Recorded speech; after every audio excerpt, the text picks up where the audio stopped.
Welcome back, everyone, to episode 14 of Show and Tell. This is just my small adventure to highlight different creators in the Magic the Gathering space.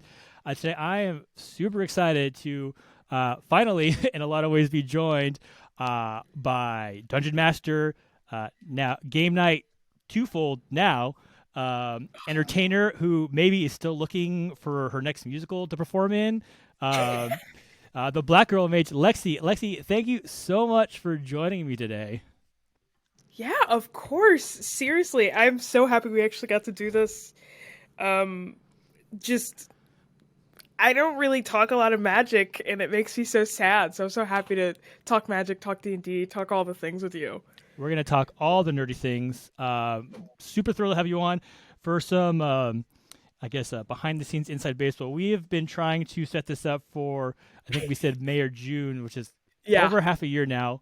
Life gets crazy. You get busy. I know you're super busy. Like, it's wild. So thank you again for taking the time tonight. Come and hang out with me. I think we'll have some fun time. So let's just jump right into it. Let's talk some Magic. So talk to me about what got you into start playing Magic. I think you're a relatively new player to the Magic world.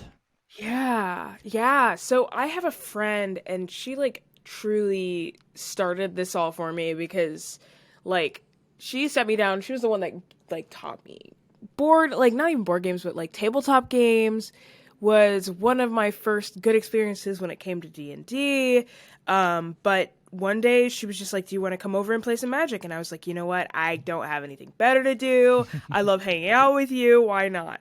So she taught me how to play with a mono green deck, mono green versus mono red. And then we switched and then played. And it was just a very quick teach you how to play. And then I think very, very quickly I was signed up for a pre-release. Oh, wow. Okay. And this was during Throne of Eldraine, which is going to tell some people exactly how new I am to this. But yeah, it was Throne of Eldraine. And I had so much fun, but it got to the point that I had to write on the back of my hand with Sharpie, remember to draw, because I was not drawing cards. And I was losing so many games. It was so much fun. And then we both kind of went separate ways for college stuff, and she gave me a bunch of her old cards, and I was like, okay, perfect. And so I have a bunch of Throne of Eldraine cards, but I had no idea what to do with them. Oh, wow. So I went about a year or two without playing any Magic before hopping on Arena. Mm-hmm. They finally got Arena on MacBook, and that's when I downloaded it so I could actually play it. Yeah. And then I was like, oh, dang. I started watching game nights, and I was like, oh, dang, what's going on? I didn't realize these two were the same thing, and they aren't. But I was 60-card format, 100-card format, I don't know. It's like that. It's that meme, the same but different. It's yes, but actually no. Yeah. Exactly. Yeah.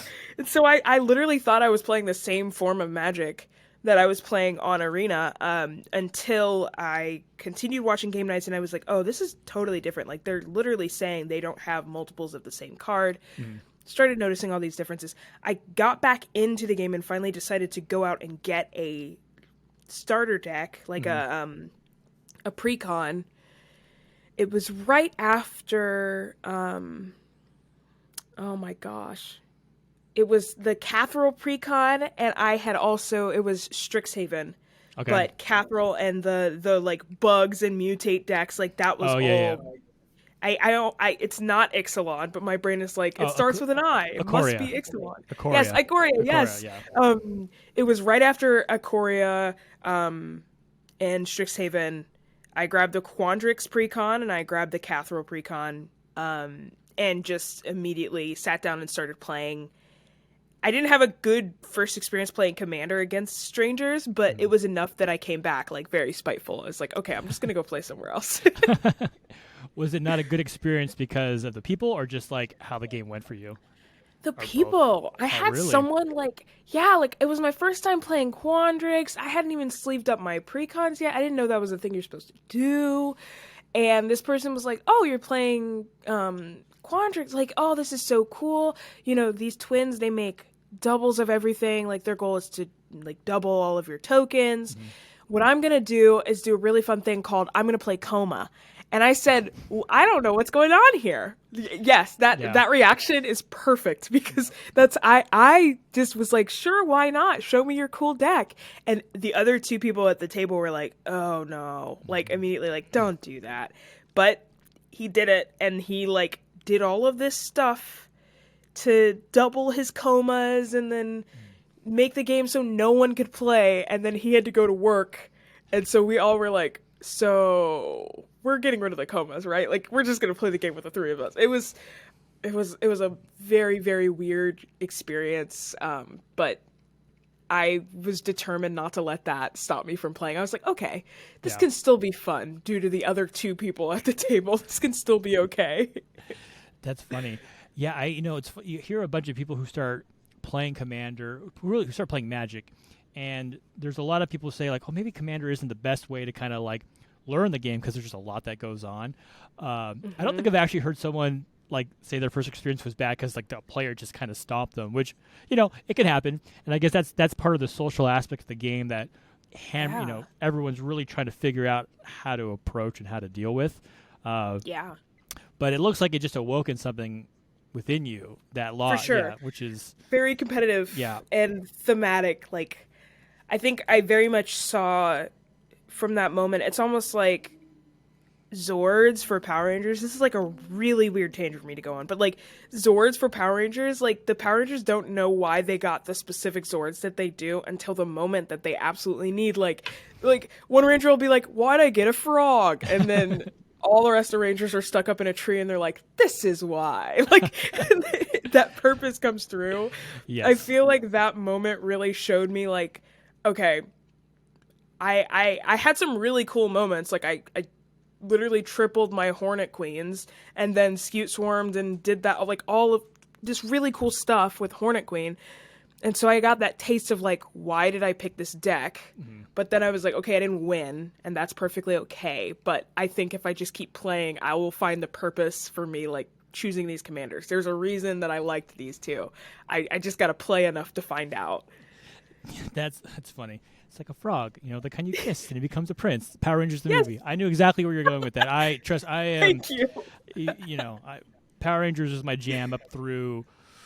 I'm almost scared to admit, probably through at least Zeo, and then after Zeo, I think Turbo. They didn't make it to Turbo. I think by that time in my life, I was a little too old. Though, funny story, I had I got really into Power Rangers again in college, my second year for some reason. Just like 3 months, I was just like, I really want to see Power Ranger stuff, and it was back when YouTube was like new, and you just had full episodes of like anything you wanted on it. Yeah. And I definitely remember buying, because I never had it when I was young, a Green Ranger Dragonzord toy on eBay that I was so embarrassed I had to ship to my friend's house because I didn't want my parents to see it because I was like in college buying Power Ranger toys. So. Yeah, you gotta do what you gotta do, Yeah, but. My dad collects trains, so like it's his fault. He buys toys too. It's the collector's gene is in my blood. So they should. I would be shaming my dad though. I would be like, listen, you're gonna get mad at me because I have the cooler version. Do your trains transform? I don't think so. Do they have only space for one human host? I don't think so. Like.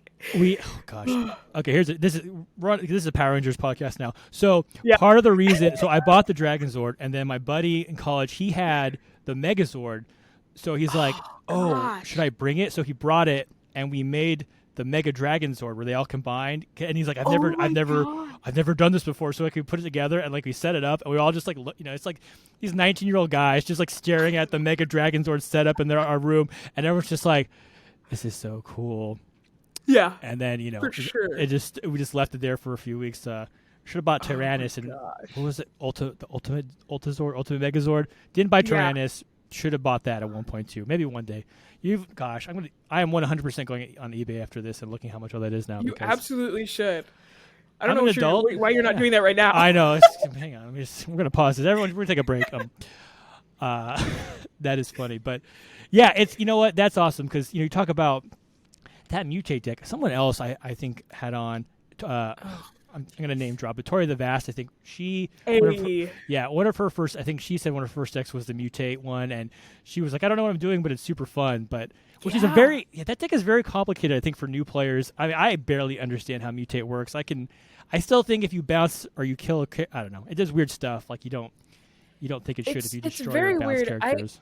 My best friend plays like a Mutate deck, and she is like, she loves animals. She loves like weird animal facts. It is like the perfect deck for her because it's just the definition of like take characteristics of animals and like blast them onto these magic creatures. And it's super dope. But like every single time I feel like we have to look up the rules of like, well, if you do this, then does this happen? And like, does this stay or does it go somewhere else? Or if I do this to this creature, like whatever, because it is super complicated.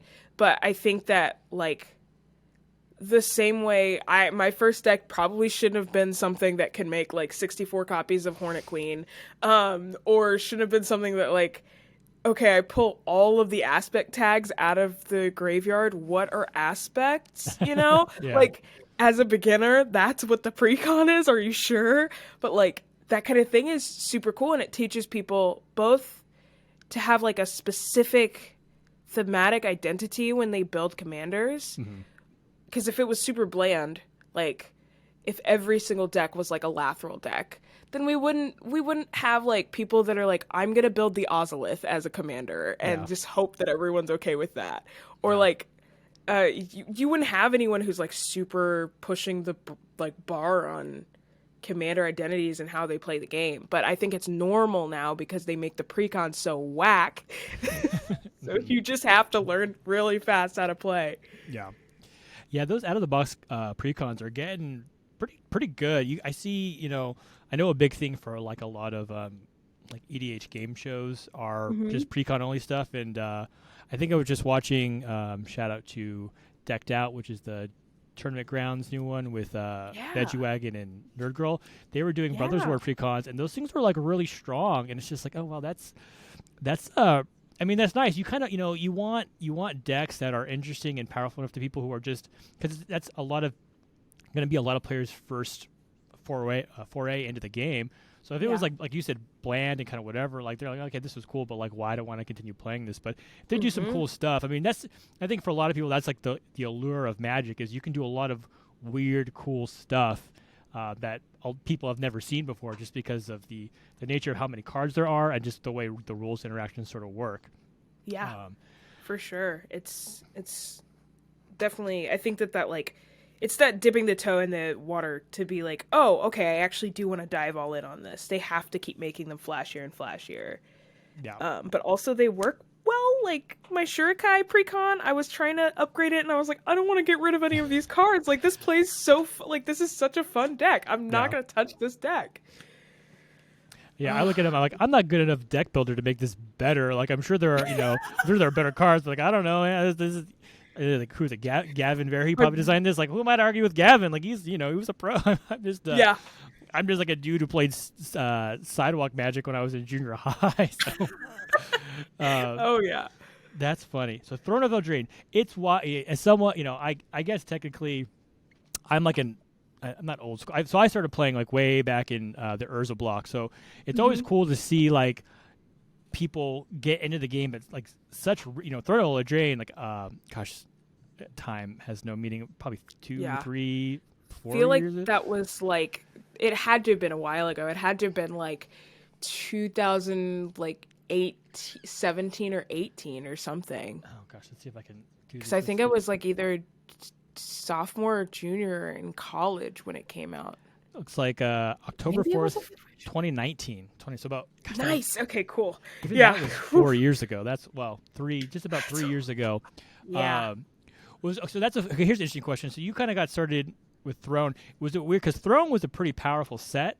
Have you noticed like an interesting shift between like the power level of Throne to kind of playing other stuff like Ikoria, or has it been really not?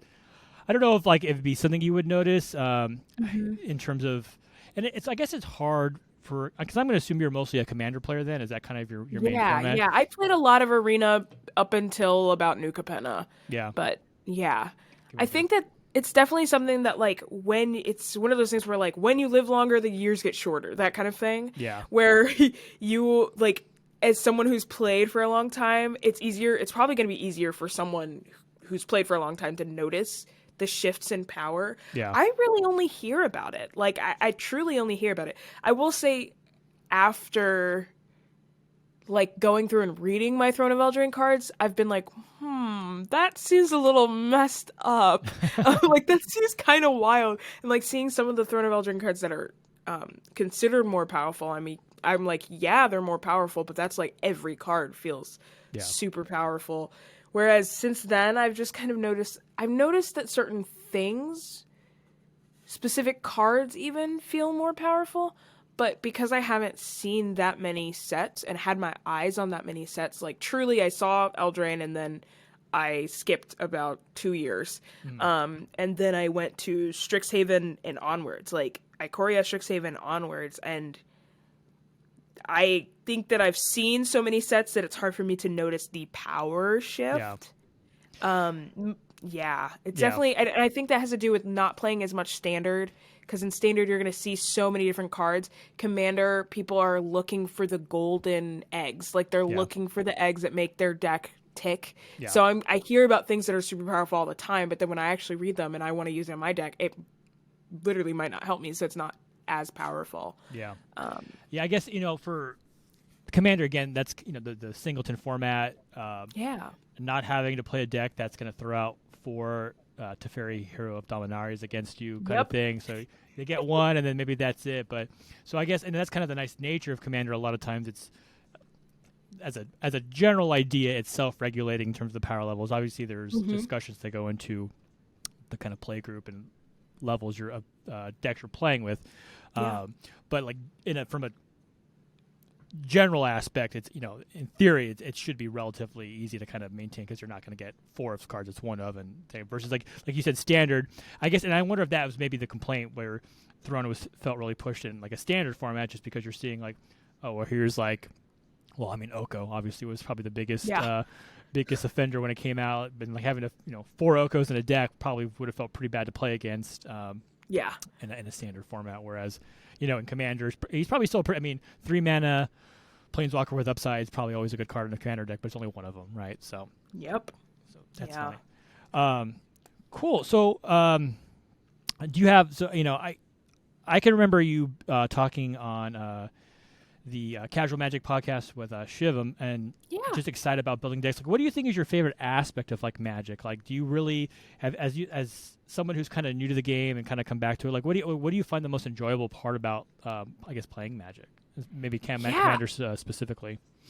I think it's something that Shivam and I have talked about outside it. We talked about it on that podcast, but we've also talked about it outside. I think I'm genuinely just like, I love seeing the game unfold. Like, that's truly just my favorite part about everything. I think I love when people are able to, if you can play a Commander in a new way that makes me regret my decisions, do it. If you can play a classic Commander, if you can find a way to make a 0/12 boat or whatever, like, I love I'm just throwing goals out there for players. But like, one of my favorite things to ask before like if I'm playing a live game or whatever, if it's just like with my play group, I usually don't ask this, but if I'm playing with strangers or like whatever, if I'm recording something, I like to ask like, what is your goal for the game? And like outside of just winning, because I think it's always fun to have that ulterior, like, well, I kind of just want to make 14 Biovisionaries, even if it gets countered. Or like, one of my favorite pet cards is Body of Research. It is like this, oh my god, I need to find it. It's like one of my favorite cards because it literally reads like, when you play this card, you make like a 0/0 fractal, and then it gets +1/+1 for each card in your card in your library or something. So you then have like a 70/70 fractal, and it's either +1/+1 counters or it's just like it gets that whatever. But that's like one of my favorite pet cards to pull off. Like if I can pull that off while playing Essex, that is a win con for me in my heart. And I tend to not enjoy playing with people that are like, my win con is to win, or like my goal in this game is to win, because they aren't there for the fun of the game all the time. So I feel like that's my favorite thing, is being like, what are we all here for? And when this goes off with your deck, I'm going to cheer right next to you, even though it means I'm going to lose or something. Like, I'm perfectly okay with that. So I think it's that newer player in me, but also just like, since I started, I was more amazed at how people's minds work with Magic, and how people can get to the conclusion of like, I could win this turn.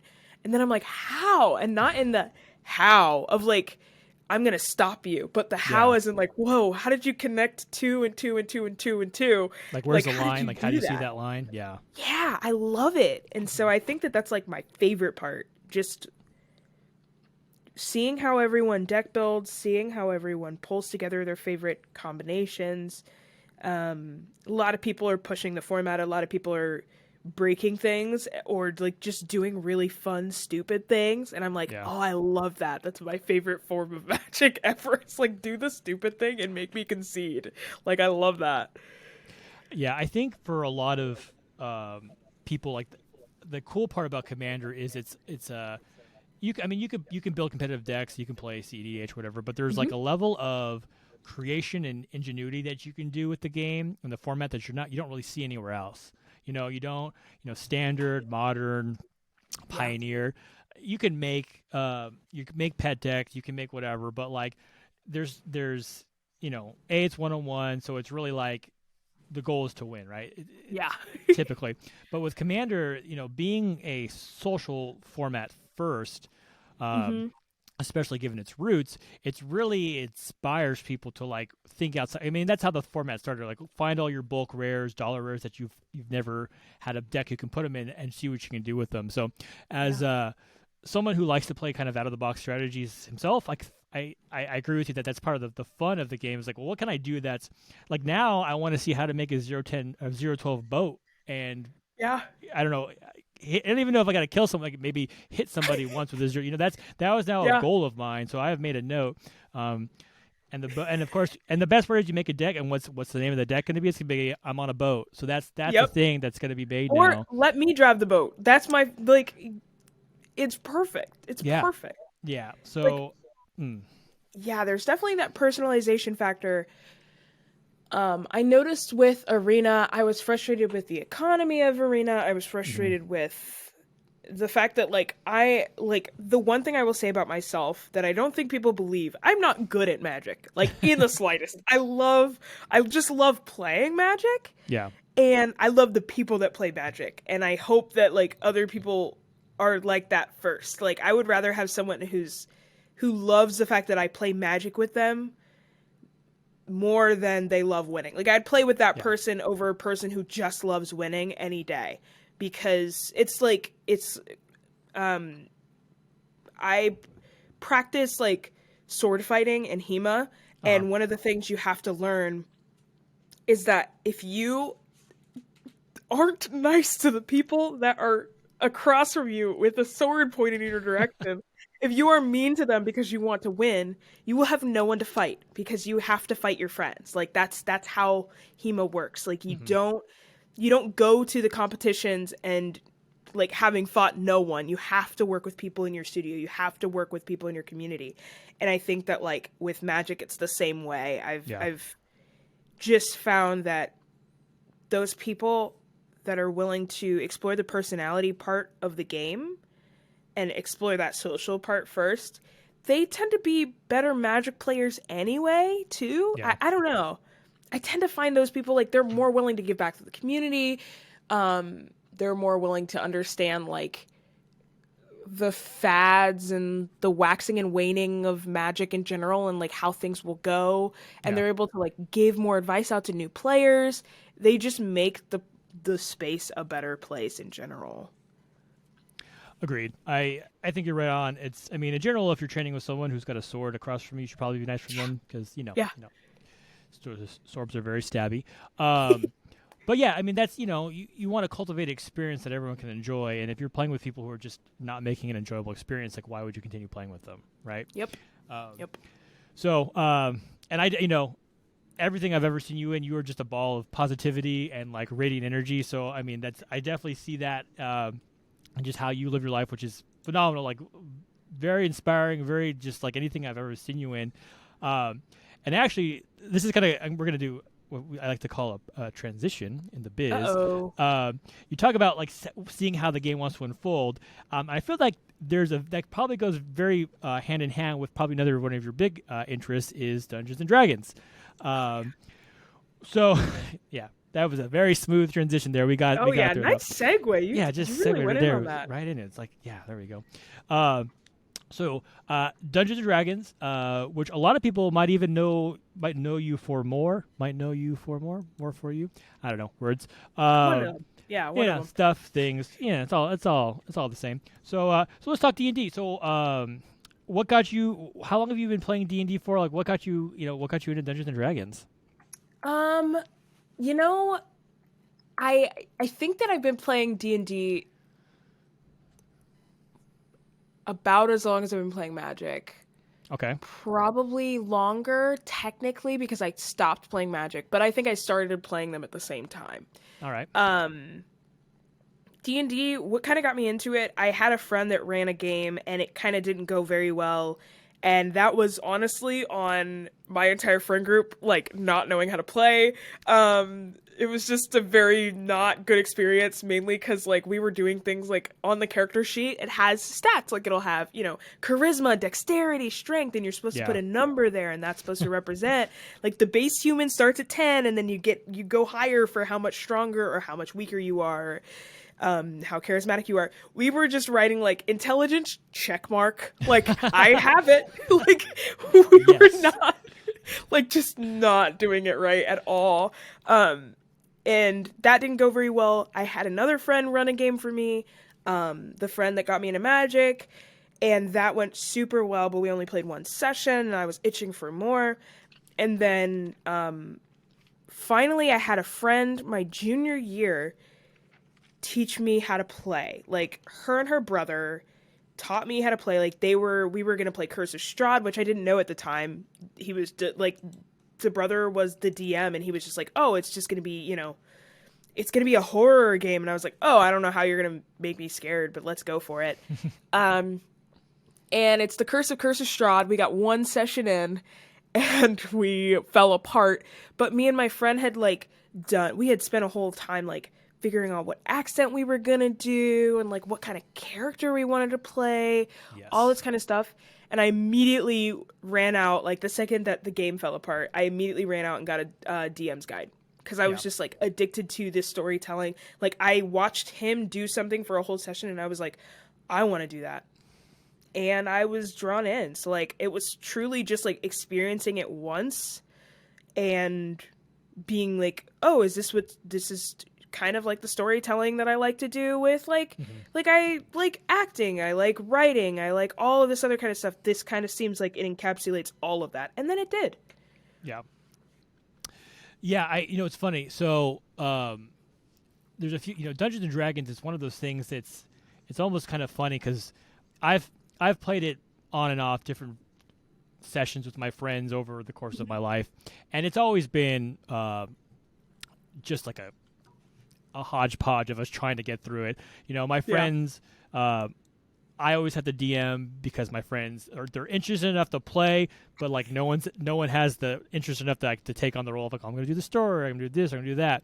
But I think a lot of times, especially for people who are new to the game, it's almost like you almost kind of need one person who kind of knows what they're doing to really kind of help guide everyone to get to a point where it's you're playing right and enjoyable. Where if you just throw a bunch of people who all don't know what they're doing, it's kind of like, I think you do this, and I think you roll this, or I think it's so.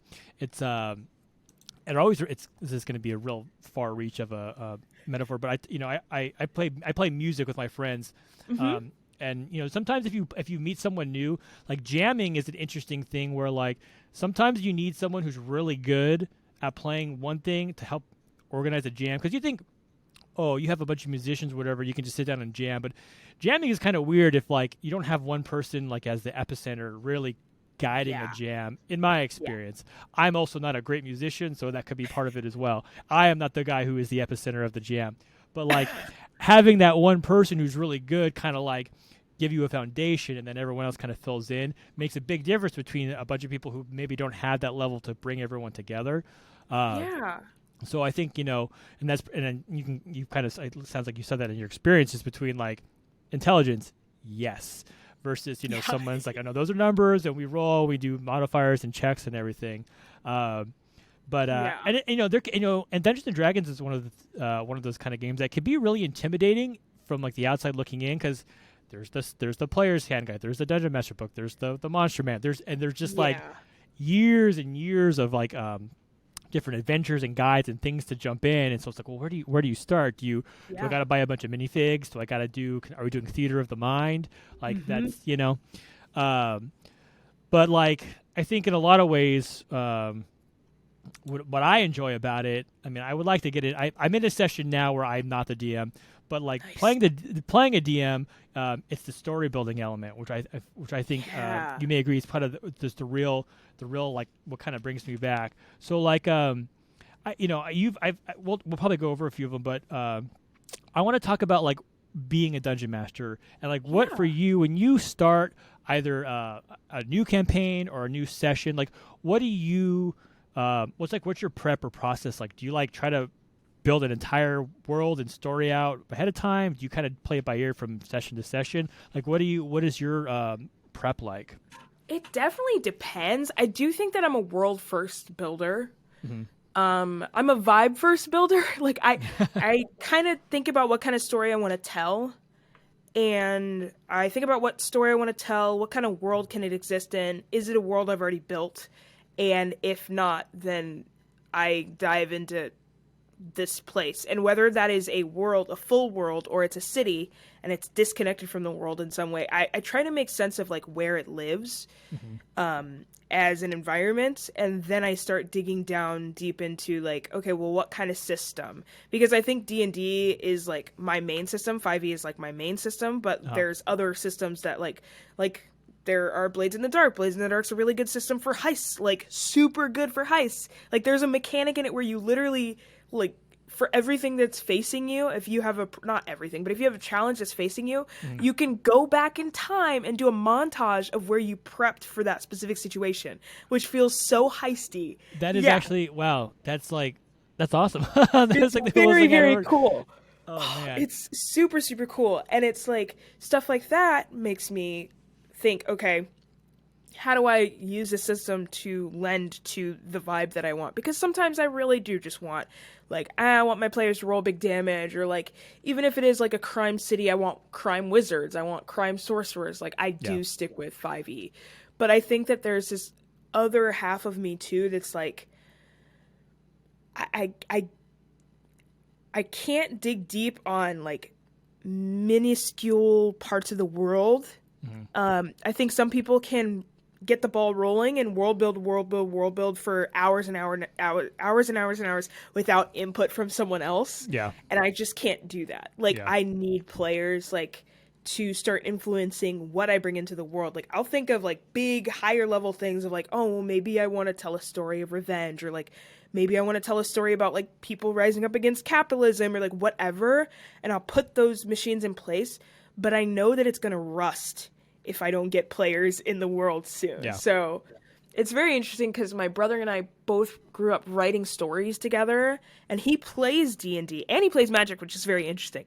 But he plays D&D, and he's been writing this comic for years, and this comic, like, his ideas are so good. And we've recently started going in on a comic together, like working on his idea, developing it together. And I did not realize how big of a world builder I was until working with him, because he starts with one character. Like he starts with a character and then works outwards. And he was like, well, I want this character to do this. And I was like, so like, where does your character work? And he was like, oh, he probably works in like a kitchen. And I was like, okay, is it like a regular kitchen? Is this in like New York? Is this in like a medieval, like witchy kind of place? Like, what does he do? And he's like slowly, like I'm asking these questions and I'm like, is this our time? Is it an alternative time? Like I start going into the big, like make this thing a globe. Yeah. So I think like that's kind of where I start. And then after my players get in and kind of hook their roots into who they want to be and who they want to affect, and I tell them the vibe of the story, and like, you know, I don't usually tell them like, oh, this is going to be the big bad. That's something that comes with time. Yeah. But when it's a home game, I usually just let my players tell me what they care about, and then I figure out how they lean into. I come up with some sort of big bad. I come up with like 3. And then I let them weave their stories into things, and then I connect the dots of like where they're going to end out and how they're going to meet these dominoes. But session to session, it's kind of just like world building session to session and coming up with like things around them. I really let them get to a place and then expand it. I try not to have the whole, like, I have a lot of stuff in the place, but I don't let it, like, I don't develop every single NPC, every single disease they might encounter on the street, every single, like, person underground. I don't worry about that. I get the vibes and dynamics first, because that's they're going to be introduced to them. And then depending on what they're interested in, that's going to guide the rest of what I do. So it's between sessions, I'm not, like, writing anything new. I'm just, like, I'm not even not writing anything new. I think between sessions, I'm expanding on what they've touched and expanding on what they could go to next. But I also do a weird thing, which is called I talk to my players and I ask them what they're interested in and like, oh, what was cool from that session, or like, where do y'all think you're going next? And not in a like, tell me what you're doing kind of way, but just like that sounds super fun. And I just listen. I just shut up and listen. That's, that's actually, it's funny. I'm actually writing notes like, oh, that's good. I need to take that down. Yeah. Would you, okay, I have a bunch of questions because I'm going to try to glean as much information from you as I can for my own edification. So, where was I going to start? So my first question is, are your players kind of seasoned dungeoneers? I don't know if there's a term. Do you find, or do you find yourself playing with a lot of like fresh faces to the game? And if so, like, do you notice I'd assume, like, so I really like the idea of getting player input. Like, what do you think you're going to do next? Or like, I'm talking really fast, so I have to. No, you're fine. I'm very excited, so there's so much I want to ask. Okay. Yes. Do you find that your players have a lot of input when you ask kind of like what they think is going on? Because I feel like, for me, my friends, they like playing, but and maybe this is because I've never asked them. I don't know if they'd have input, but I guess I should try. Do you find that your players do have a lot of ideas or input for you when you kind of finish a session, or when you're kind of going through? Yeah, I mean, so what's interesting is that I've had a mixture of people that are new to D&D and then people that are like have been playing longer than me. Mm-hmm. And I do find the best kind of party is a mixture of that. I think the best party is that because then the older players kind of explain to not even explain, but like are able to express some things that the younger players can't. Yeah. But I think that kind of asking for feedback, sometimes people think of it as like, why are you asking? Is it because you're going to just like take what we do and do that? And it's like, it's not railroading. It's not like, you're not doing anything bad by listening. I know for Strix U, like one of my favorite things to do, we end our recordings, we start recording, we end our recordings, and we sit in the chat for like 45 minutes afterwards. And I just listen. Like we laugh and we joke about stuff that I did, stuff that they did, whatever. But I just listen because they will tell me while they're like, when they're like super invested, they will tell you like, oh my gosh, I hate that guy. Or like, I want to know what his deal is. Lexi, tell me what his deal is. Like they want to know. And then I can go from there. Those like implied, like if someone's asking about a character by name, I know that they somehow care about that character. Yeah. And then I can be like, okay, well, I need to bring this character back somewhere in a funny capacity, or I need to bring them back in a dramatic capacity. Or if they're like, oh, we're going back to that tavern, then I know that I need to actually go through and develop a menu for that tavern, or like make another cool bartender for that tavern, like whatever.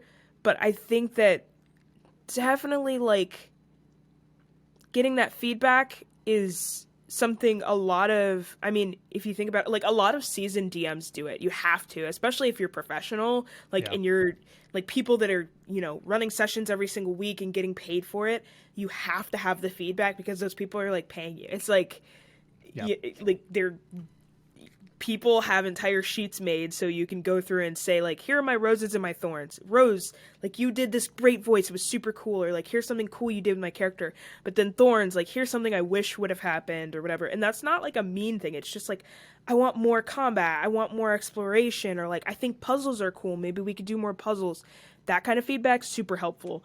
But I do find that more experienced players tend to notice when they're not getting something that is like itching their D&D scratch. And so they're more vocal. Like if you ask them, they'll tell you straight up like, oh, I just wish there was a little bit more puzzles or whatever. And you have to just kind of be like, okay, cool. I'm writing down a little notebook, find 10 puzzles for next session. Like, let me ruin this person's life. I love them so much. But yeah, I do tend to find that the feedback thing, like a lot of players don't realize, and a lot of DMs don't realize that, like, one, they might need feedback, and two, that the feedback will super help them just like meld with their party easier. Yeah. Well, it's like a lot of things, right? I mean, you talk about professional DMs or whatever.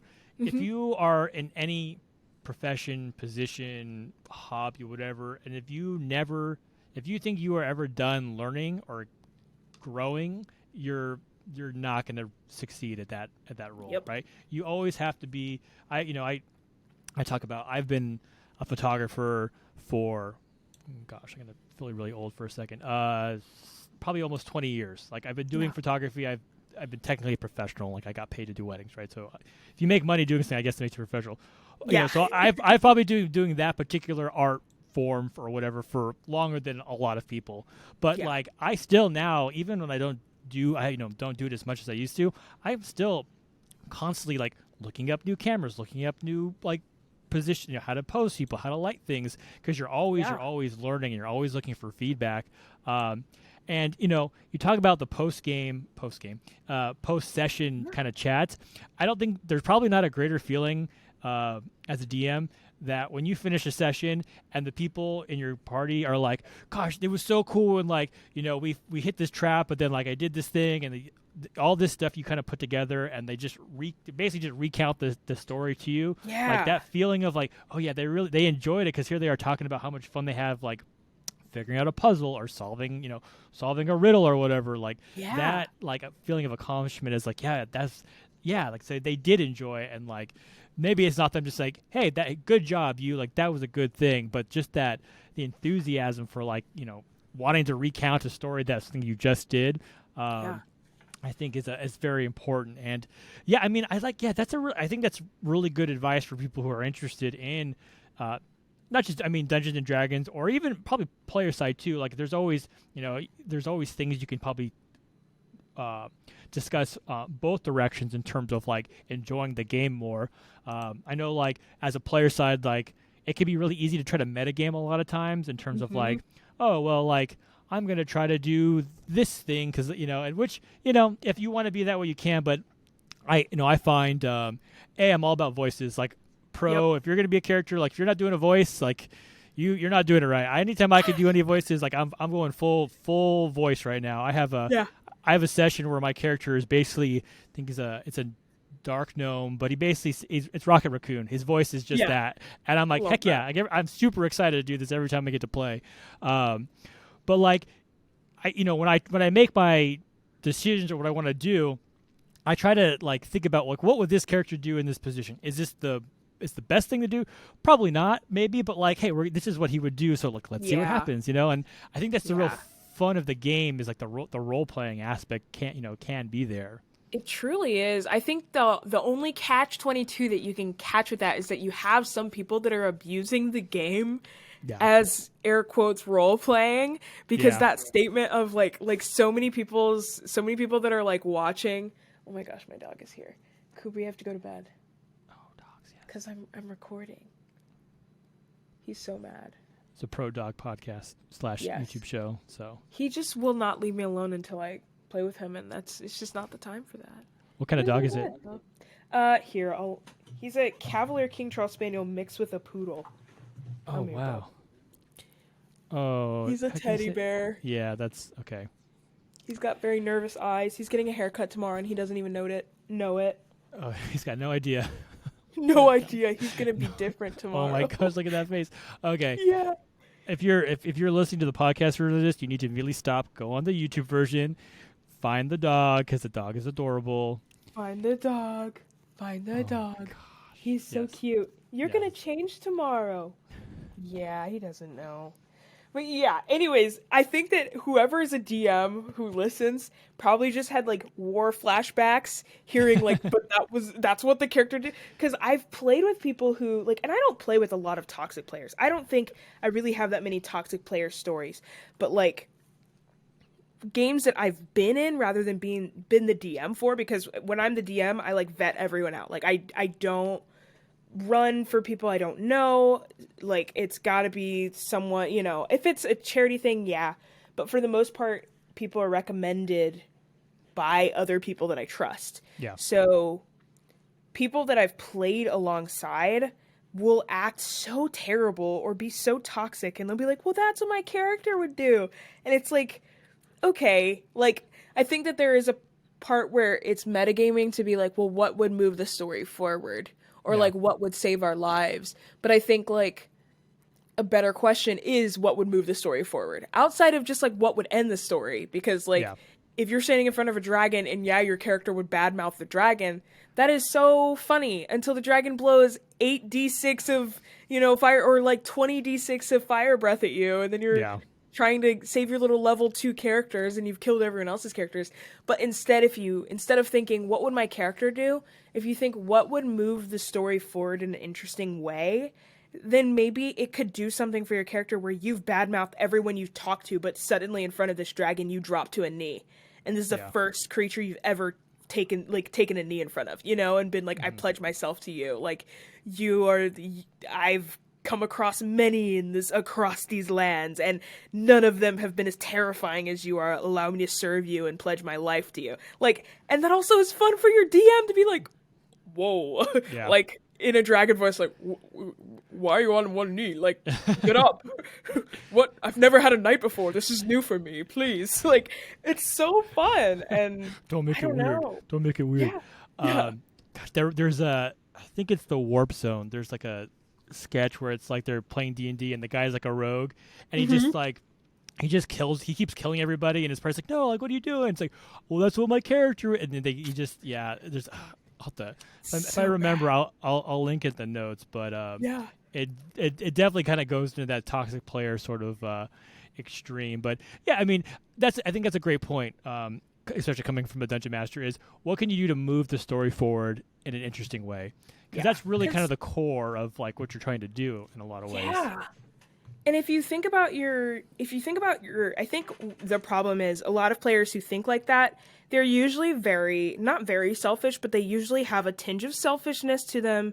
They usually don't see your game as a movie featuring all of you as the cast. Yep. They usually see themselves as the main character, and like are itching for so many main character moments, and like that's not the importance of D&D. Like your DM, if they are good enough, they will give you, they don't even have to be good, like they will give you those moments to shine. They will give you those moments to be a rogue or to be a ranger or to be the paladin that casts out all of the ghosts and undead. Like they will give you those moments, but it's when the players like reach for that, it can kind of feel like unnatural, rather than if it's like, if the spotlight was not on you and then suddenly you pull out a cane and start tap dancing, it's going to confuse the audience because everyone's like, what are you doing? And it's like, yeah, my character loves to dance. Great, cool. This was not your spotlight moment. Like, you will have that, I promise. But I think it's like kind of controversial just because a lot of people, like, we have a lot of actual plays now that put the spotlight on characters in such a way because every single person who's playing is a professional. Like, we're all professionals, and we know how to share the spotlight in such a way that you don't notice the spotlight is moving. So I think that people want to experience that. They want to have their main character moments. Love main character moments. I have been in the spotlight for a few, but like the key to those things is not grabbing the spotlight. Like the key is being like, this is our movie, and is the camera on me right now? No. So I'm not going to put the camera on me. I will trust that my DM has good intentions and that it will come back around to me sooner or later. Yeah, it can be. I think it'd be hard, and that's probably there's the game. It's a social game, right? You're sitting around with a bunch of people playing together, and you're all. I mean, everyone's like a hero, right? That's kind of the thing. Yeah. Everyone's like this special hero, but you can get those people who kind of take that a little too far and always want to have, like you said, have the hero moments. Be like, oh, I'm gonna do this, or I'm gonna do this, and I want to, and. I think the way, and it's funny because this is how I think about when I play with my friends, is it's a movie, right? Everyone's a main character, and typically everyone gets their screen time.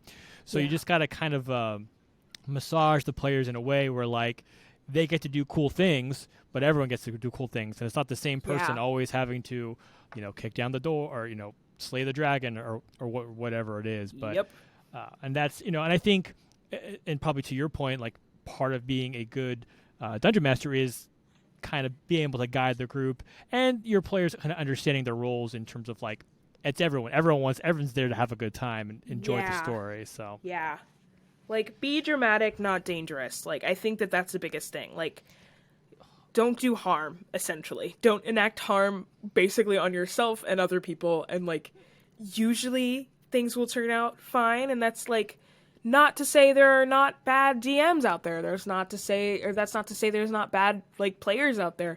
But I think on both ends, like, not every DM is for you, and not every player is for you either. And I think you can definitely, I think that the goal is to just find people that accentuate, like, the fact that you're all in a movie together. You're all telling a story that no one else will ever be able to reconceive. Like, people could play the same game and have the same character sheet and have the same name as you, and nobody's ever going to play your Rocket Raccoon the way that you will.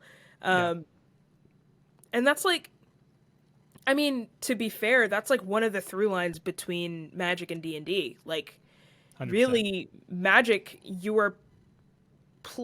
will never see the same sequence of 100 cards 2 times in a row, hopefully. Like, it's the goal is to never see the same game. And even if you pull the same 100 cards, you might not pull the same 100 cards against the same 3 people. And it's like that opposition allows things to, like, the many permutations of your deck to blossom and flourish. And, like, there are some people who play the same characters for years and years and years. And the reason they do that is because every single story is different. Like, your half-elf warrior that ran away from home is different in a context where, like, they ran away from home because their parents have high expectations versus, like, they ran away from home because there was a Feywild circus coming by, or, like, they ran away from home because, like, everyone was doing it and I just want to fit in and I'm a little loser. Like, every single character, every single world, every single way you play will be different. Yeah. And it's, people just have to keep in mind, like any sort of social game, whatever, if you're not vibing with your people you're playing with, it's okay to, like, because you're not, sometimes you might be in a session that's just not for you. Yep. It's not, it may not be you or whatever. Sometimes just the way you want to play or the way they're playing, it doesn't work out for you. Like, you shouldn't be afraid to put yourself in a bad situation just because, you want to do the thing. Like, sometimes, the vibe check doesn't pass, right? Yes. And that's definitely important to keep in mind. And like you said, like Magic, like Commander, like a lot of social things, like, sometimes it's just going to happen. It's unfortunate, but you have to be able to recognize it, because why keep yourself in a situation you want to be in? You're just no one's going to be happy, right? So well, speaking of situations that you do want to be in, let's talk about the Strix. You've been running. So good at segues. You're so good at them. Some may say I'm a professional. I would not say I'm a professional, but you know what? We're cruising on through. So the Strix is a Strixhaven-based Dungeons and Dragons campaign, correct? Yeah. Which you guys, it looks like you started about 4 months ago, if my my math / research is correct. So I think that's when we put out the first episode, but we've been filming for a while. Correct, because in reality, you don't put an episode out. The filming happens way in advance. That's the magic of video. So yes, you are correct. So let me rephrase it. The first episode came out about 4 months ago. Yeah. The filming was way far in advance. So that's perfect. Yeah, that's how that would work for sure. So talk about why don't you talk about the Strix? Like, what was the inspiration for? Now, obviously, Strixhaven is just a ripe world for a Dungeons and Dragons session. You get, it's magic, right? But it's wizards. It's a school. There's a lot of very juicy role playing aspects there. So, can you kind of talk about the origin, like the history of what inspired you to kind of run this campaign, and like the people you brought on, and like what was that like? Yeah. Oh my gosh. So like truly playing the set opened up a lot for me. I don't know. Like I truly think like one of the most inspiring things is like the setting. I think playing the set, seeing the setting, going through each, realizing, like the cards, each side of these cards are the deans of the different schools. And then they released the game, like the book, the actual source book. And I was like, oh no, I'm sucked in on this one. I played Strixhaven, through standard. I played that in Arena, and it was so much fun. Like I had so much fun playing and like seeing the actual setting of Arena change and like how the different legendary characters were represented and stuff. I had so much fun, and it was just kind of like I was swarmed by the environment of Strixhaven at the moment, and I was just like, oh gosh, this would make a really, really fun like campaign. And it was right after the book came out that I started reading the book, and I was like, oh, this is way cooler than I thought. But I think the thing that kind of drew me in was I mean, I hadn't played at a table with all Black people yet. Like I was younger than I am now. But I was just like, whoa, like this should have definitely happened for me by now. I cannot believe it hasn't. And so I was like, okay, I would love to do this story, but just like an all Black cast.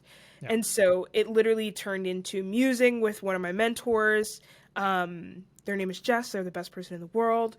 But it was musing about this show and how it was going to go down, and who was I going to ask, and like what kind of vibes was I going for? How long did I want it to be? What kind of story did I want to tell?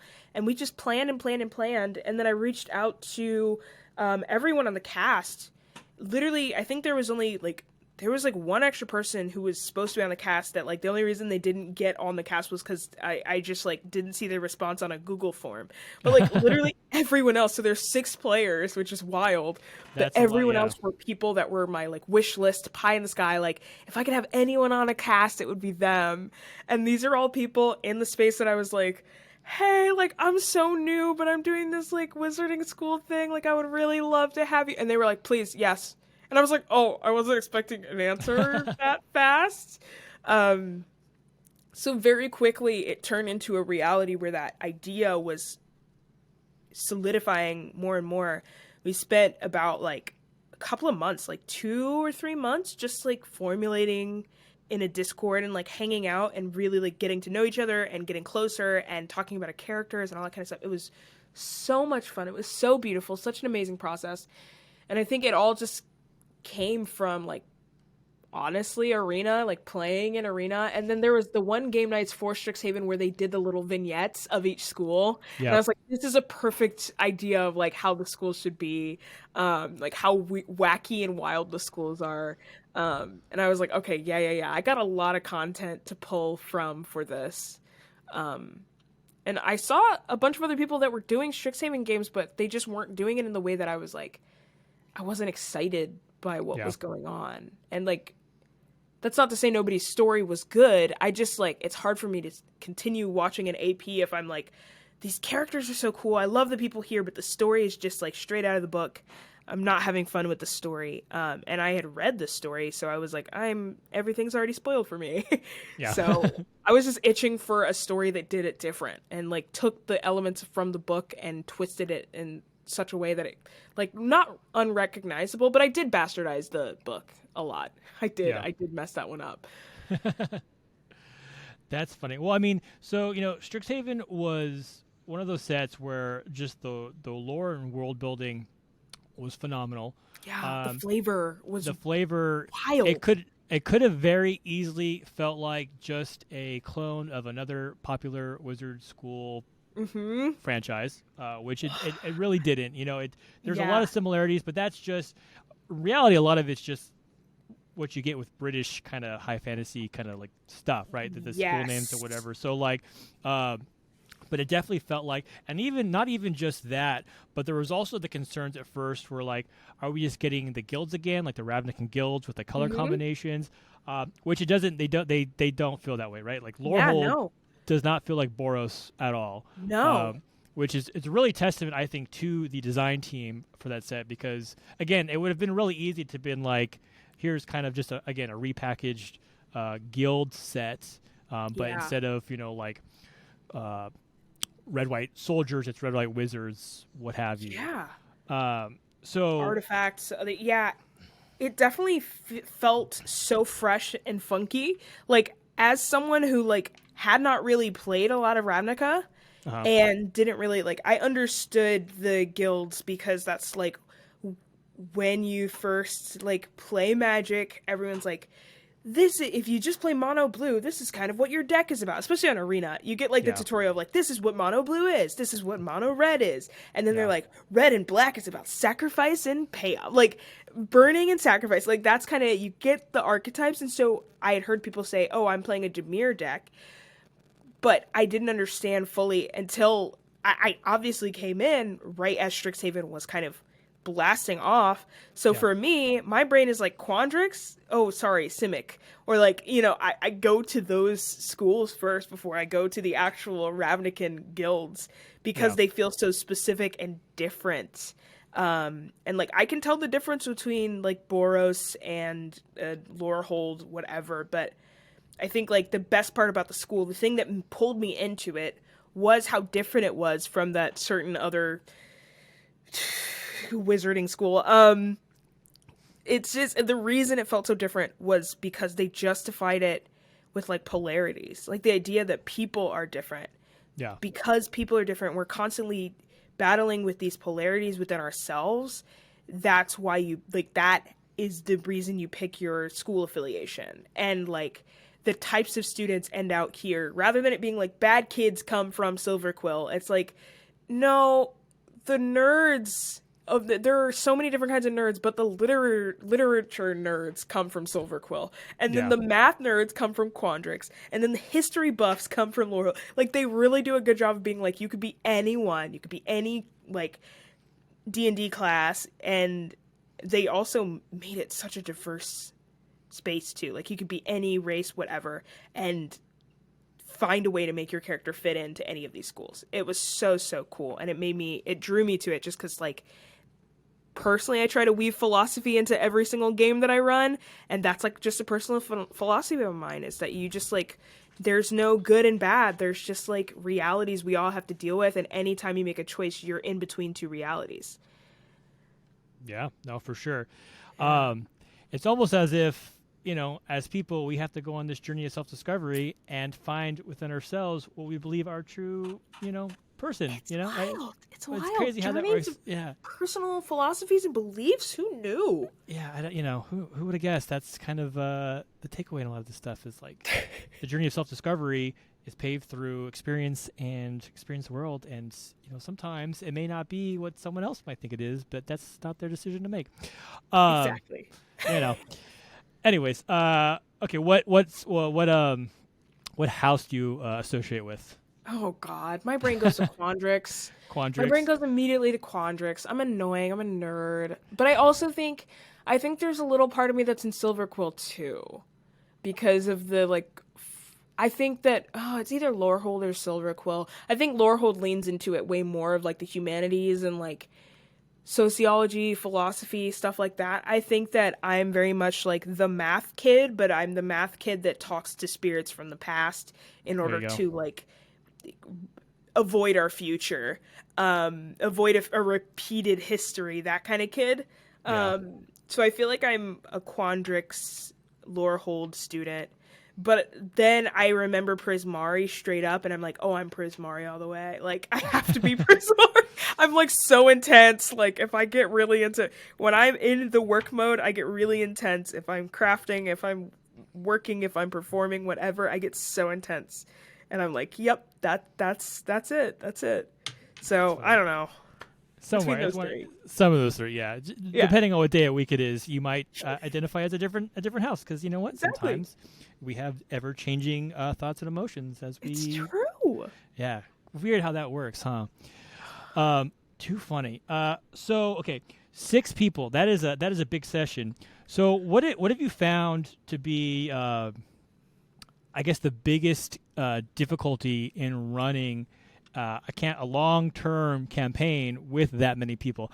I have a guess. It might just be scheduling. That's probably a big one. Words right out of my mouth. Yes. Yeah, that's exactly it. But so we can assume that I think for most play groups, scheduling tends to be the number one thing because adults and lives. So, but like, what else? I mean, what else have you found outside of scheduling? Is it with that many people, is managing people's participation? Like, what do you think? Does anything like kind of spring to mind? I know that's kind of a big question just to throw on your lap, but anything particular kind of jump to mind? I think that there's a part of me that like I like the chaos of having 6 players, but there's also a part of it that like me as a storyteller, I know that if I only had 4 players, the spotlight being shared would not be an issue. But I think that like with 6 players, we're usually recording for like 2.5 hours.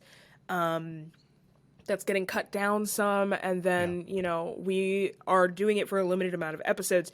The advice I would give to someone, or like the things I would notice if I had 6 players and this was I was running a campaign over the course of 10 years, would be different than like me running a limited series of like, oh, we're only going to have 10 episodes. We have a story to get done in 10. That's like 20 hours, like 20 something hours, 30 hours. It's just different. I think that the biggest thing is like managing pacing in such a way. And that's a specific for like actual play thing, is making sure the pacing feels right, that I'm not on one person's scene for 30 minutes and then I cut over to everyone else and everyone else only gets 5. Like making sure things feel right, cutting away at the right time, and taking over as the cinematographer and the director of the story. Yeah. I think that that's like one of the hardest things, is pacing and making sure that nobody feels like left out. Like if I ever feel like, oh, I need to tie someone into the story, I know something's going wrong. But like it's wild because I will worry all week about a session and then show up to the session and have the time of my life. And afterwards, everyone's like, that was such a great session, blah, blah, blah, blah, blah. And I'm like, thank you so much. I've been worried since last week. And then I get off the call and I go back to worrying for the next week.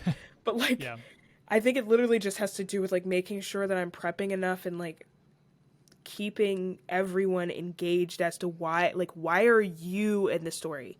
I think it's easy to start a D&D game, but when you're doing like an actual play where people are watching, people are using their time, spending their time to watch you, and these are the same people that will sit and watch an episode, like 18 episodes of an anime and like finish a season in one night.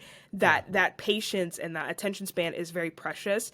When you're doing actual play, you have to think about, why is everyone here at the table? Why are they the important people to be framing for this? Like, if you have any NPCs that should be like, I think it's always fun to be like, oh, well, what was that NPC doing during this whole thing? Like, that's a fun thing. But like, if you have an NPC that you're like, they're more important to the story than my players, that's when you're like, okay, like this is a little scary. Like, I need to figure out how to shift the focus to it being about them, And that's something, I don't think that's something a lot of DMs have practice doing, mostly because when you're playing a home game, it's just inherent. Like, you've got the people around you, you got 10 years, you got so much time in your life to like make the game shift in focus from one person to the next, to being out on the world, like looking down at a bird's eye view, and they're helping with like nothing that will help them move forward. Like, every single group has their beach episode where it's not actually like changing the flow of the story, but it's just showing and characterizing. And it's like, with my show, I don't really I have beach episode moments, but I'm not allowed to have a whole episode that's just for nothing, Yeah.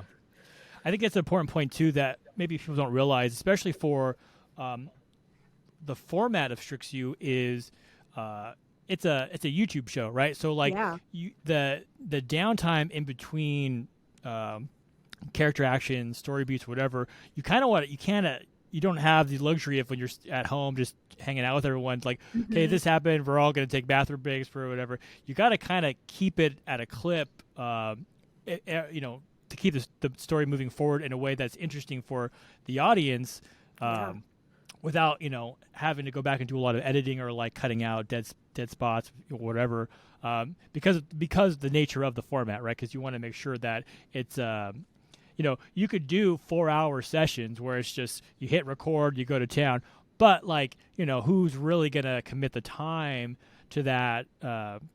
Just given, I think, the nature of how YouTube and all that kind of stuff is. So the fact that you are cognizant of moving and making it interesting for everyone, but I think there's a lot to say about the formatting of making this kind of content for YouTube and how much more difficult it is versus just like an at-home session. So that's it's impressive. I'm gonna cough, excuse me. Nailed it. I also I wanted to kind of touch on something you kind of mentioned too, that not only did you get your dream team of a cast, it's an all black cast. And I know in a lot of spaces, when you kind of have like your link trees and stuff, you refer to yourself as a blurred, black nerd. This is a phrase that I've seen a lot. We were kind of talking before. Joe Johnson talks about it a lot as well.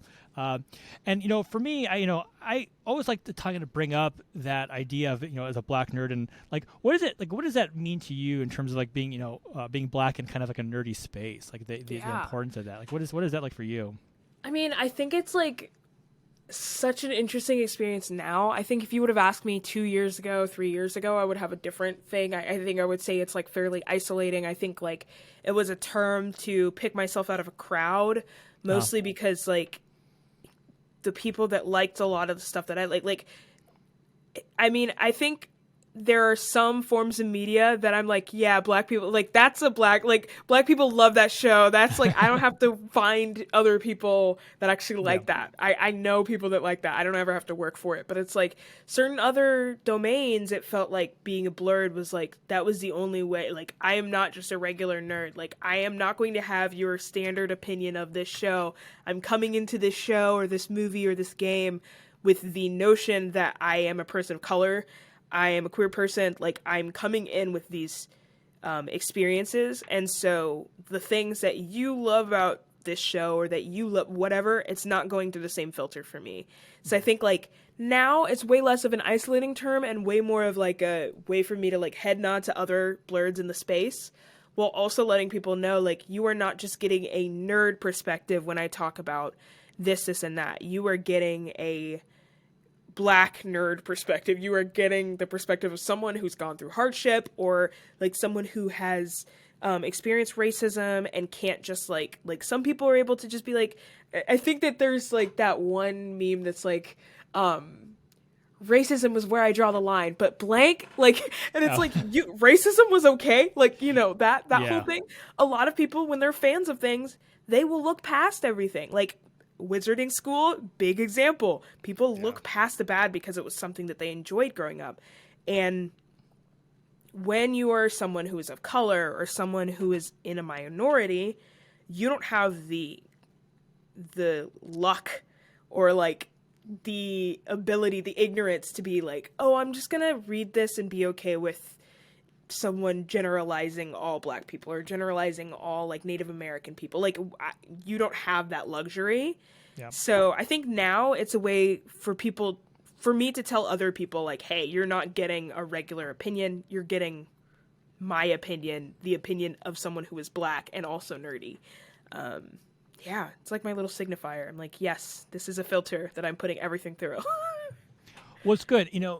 A lot of time, I mean, obviously, in a lot of gaming spaces, it tends to be very heavily a lot of white people, right? That tends to be, and so as someone who is, who is a nerd and who is a black nerd, a blurred, I think the importance of that representation and then just that voice, we a lot of times I don't want to say gaming, but in gaming computers, there are a lot of unnecessary gatekeepers to hobbies or whatever. And it's, what I like to do, part of my goal for this show is the importance, to emphasize the importance of community, and then something like, magic is for everybody, right? It's whatever the color of your skin, sex, gender identity, whatever, the game is for everybody. And I think bringing perspectives into the space is important because it really helps not only expand the space, but brings people in who maybe are afraid or are worried about, like, is this gonna, it's being a safe space. Like, I know that can be kind of mocked or whatever, but the idea of a safe space is important for a lot of people. Yeah. Because a lot of people take that idea for granted, and they don't have the luxury of these kind of gaming spaces or whatever to enter in. So, I mean, I think you kind of touched on it. I think it's important for one of my credos is representation matters. Like, representation is a very important aspect in pretty much anything really. So it's great to see you kind of come into a space that could have been hard, could have been scary, but to really put yourself out there in a way that really put you on the put you in the forefront of a lot of bad things. But you've not I've never seen anything out of you that has not been positive, has not been radiant, has not been exciting, has not been smiles. It's such a positive influence, and it's great to see creators like you doing that, and hopefully being a sort of flag of bearer, vanguard, whatever, what have you, to kind of promote that. And because a lot of people will say, like, well, like, why can't we all just be nerds? Like, why does there have to be a black nerd? But, like, that's not the point. It's like, yeah, we are all nerds, but if you're not going to take into account a perspective that may not have the same advantages or access to certain things as you're doing them an incredible disservice. So yeah, it's that luxury thing. It's the luxury if you don't have to think about it, and it's something that is an inconvenience for you.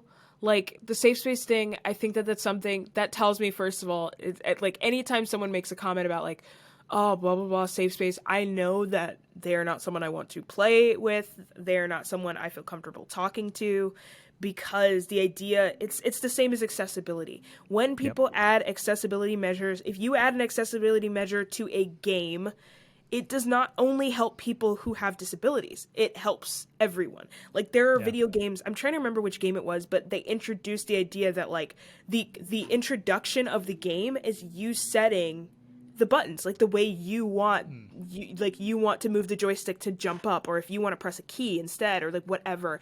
And that was introduced because you have people who have, like, mobility limitations on their mobility. They might be using a different kind of controller. They might be, like, you might be colorblind, and there might be certain colors that, like, stand out more to you, so you've gotten used to certain or, like, your controllers might have different inputs, whatever. But that accessibility thing, that made it so everyone who played the game could benefit from setting up their own controls. Not just the people who need it.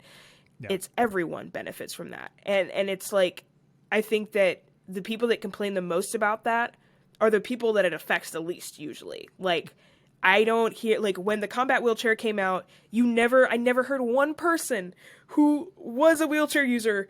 I've never heard one person say, oh, like, combat wheelchair is stupid, doors are supposed to be this big, how is that going to work? It's people who are not wheelchair users, people who do not have to worry about, like, seeing themselves in fantasy media, so they want to gripe about it because they want to continue seeing things about them. They don't understand why it's so bad to see more things like themselves.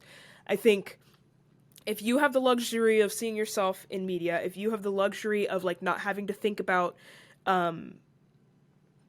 the things that society tells you are wrong about yourself, then bask in it, enjoy it, and shut up and, like, listen to your friends who are saying things are bad, because those are, it tends to be that, like, those people that don't have to worry about it tend to be the loudest.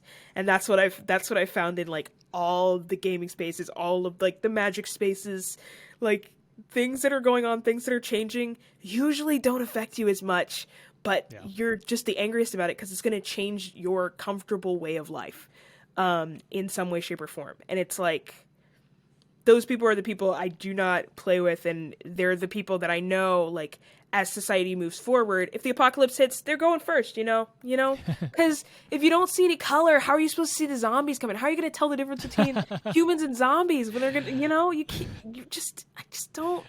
Exactly. They're the sort of people who are going to get bitten and not tell anybody until it's too late. They're going to be like, no, nothing's different. Don't change. Don't change And society for me.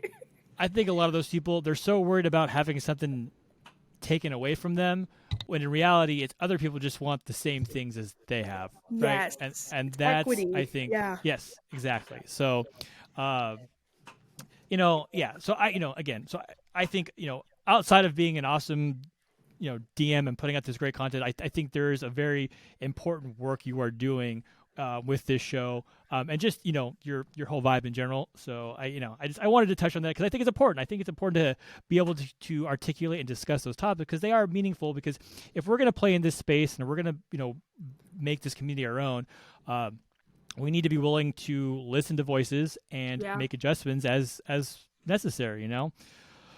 So yeah, I think it's fantastic, and again, your entire crew or cast is phenomenal. So it's definitely I will definitely link all the Strix U stuff in the notes if you're listeners or whatever, definitely check it out. And one other thing I wanted to touch on as well, and just because I was curious about the comparison. So you've done a few things, but another thing that I kind of caught, it's been a little bit now, but you did a one shot through Tabletop Jocks called The Night Crew, which I love this explanation. Is the adventurers working in a night shift at Mr. Mivaldin's Museum of Magic, and that was quite the adventure. I don't want to go too deep in because if you haven't seen it, definitely check it out. But so when you talk about like a one shot versus like an over like a longer campaign, like is there any specific way you approach like a one shot versus like Strix U, for example, like a long term plan like that? How is that? Because the one shots are I love the idea of like a self-contained, like here's like a thing, let's just do this one thing and like get it and knock it out and like that's it. You can kind of put a lot more into it because it's like that's it, right? Whereas you have a long-term campaign. So like what are your let's talk about like the one-shot idea for us. Yeah, one-shots come to me a little different than campaigns. Campaigns are the building up of vibes over time, if that makes sense. Like that is the building up intention of like, oh, I want to tell a story about like the idea. If I was starting with like, oh, certain languages are dying and we're not doing anything to help actually speed up those languages, and the voices that are trying to bring those languages back into light are being shut down, that would take me a long time to figure out how to make a villain that enforces that theme and then loop my players in so they actually understand what I'm trying to say about that. Whereas like one shots come from a place of like, I watched a movie recently and I thought the plot was really cool. I watched a movie recently and I would love to have this monster in it. Or me finding the coolest monster in the world and being like, I want to play with this monster. Like, I want my players to see this monster. So the Tabletop Jocks one-shot, I had just watched Night at the Museum.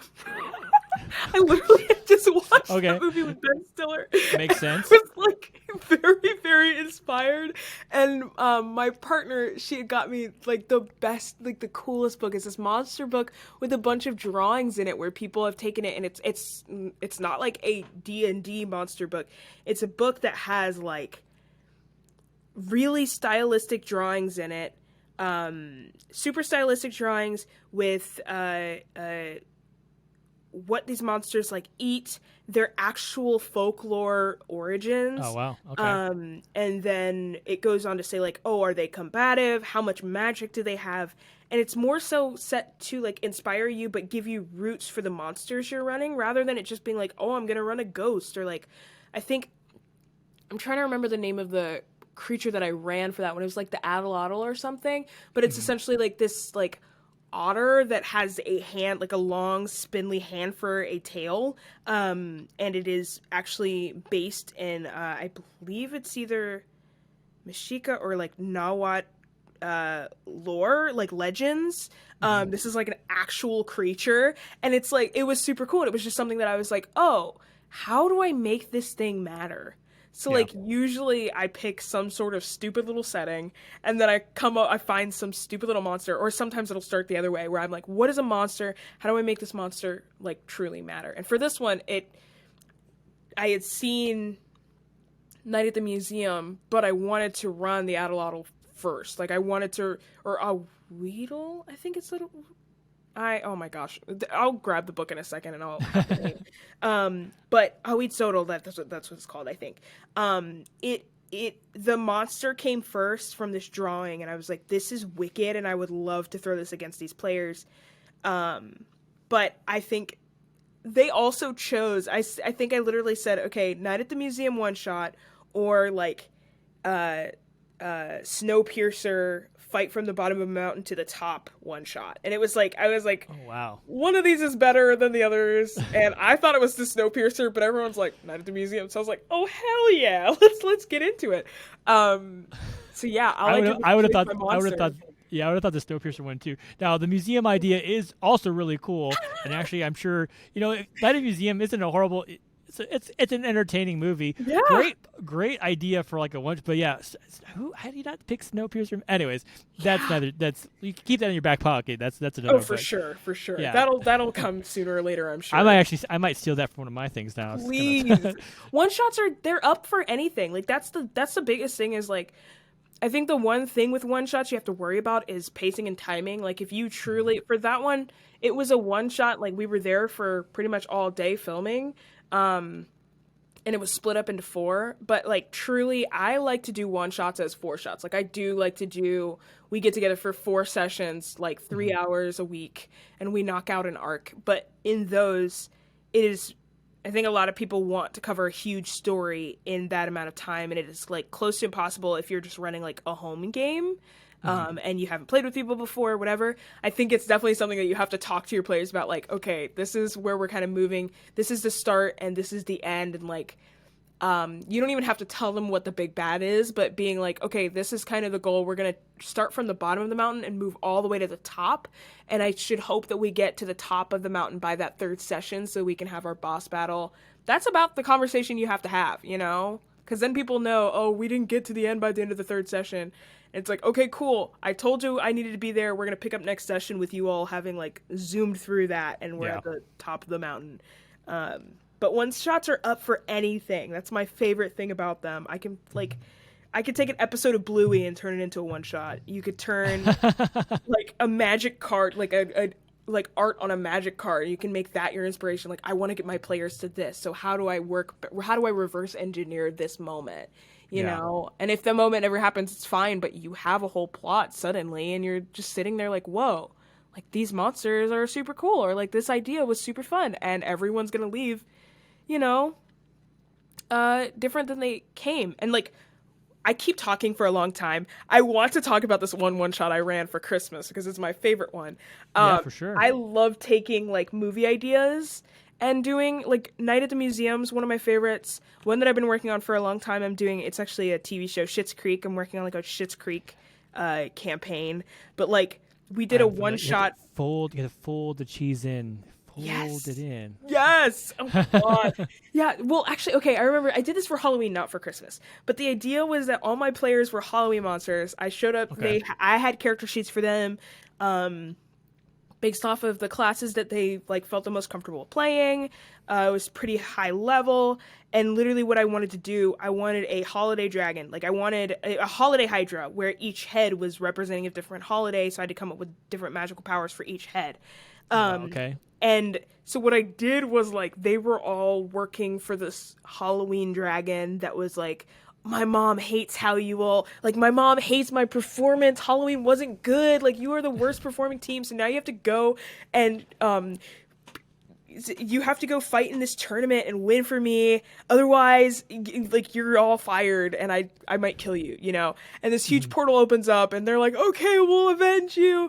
These horrible Halloween monsters end out on like the sandy beach, and this chicken walks up to them and is like, are you here for the surfing competition? And it was literally Surf's Up. Like, it was fully just Surf's Up, where they had to like pick one player and they would surf across the ocean and make like checks, like surfing checks, and depending on how well they did, they could do tricks. But then the Holiday Hydra came out of nowhere, like, oh, we gathered all of the worst, like, this tournament is technically all of the worst teams from all of the different holidays, and we're just gonna get rid of you now. And it was like, that is incredible. So fun. It was such a fun time. We had someone who got a wish spell. Like, it was so fun.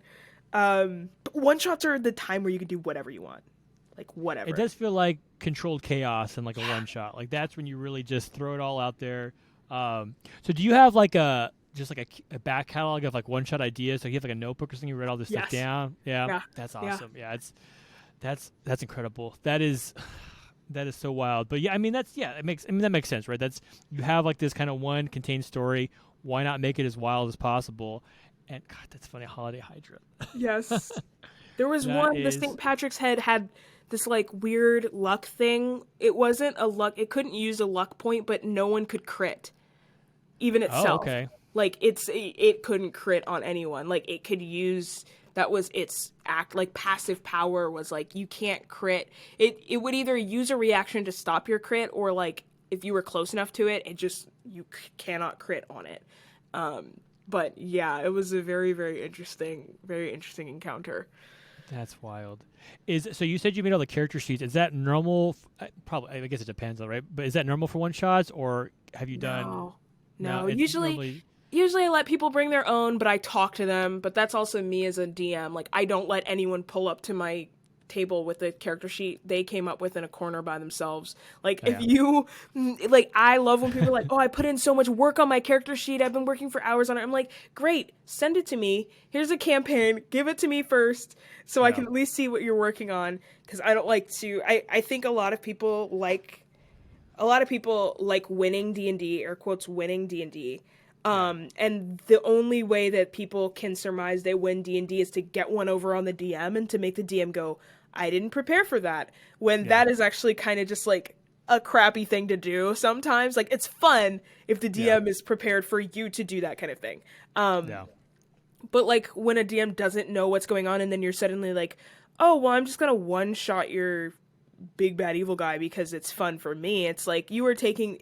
Players don't realize what they want out of the game too, and what they actually truly want.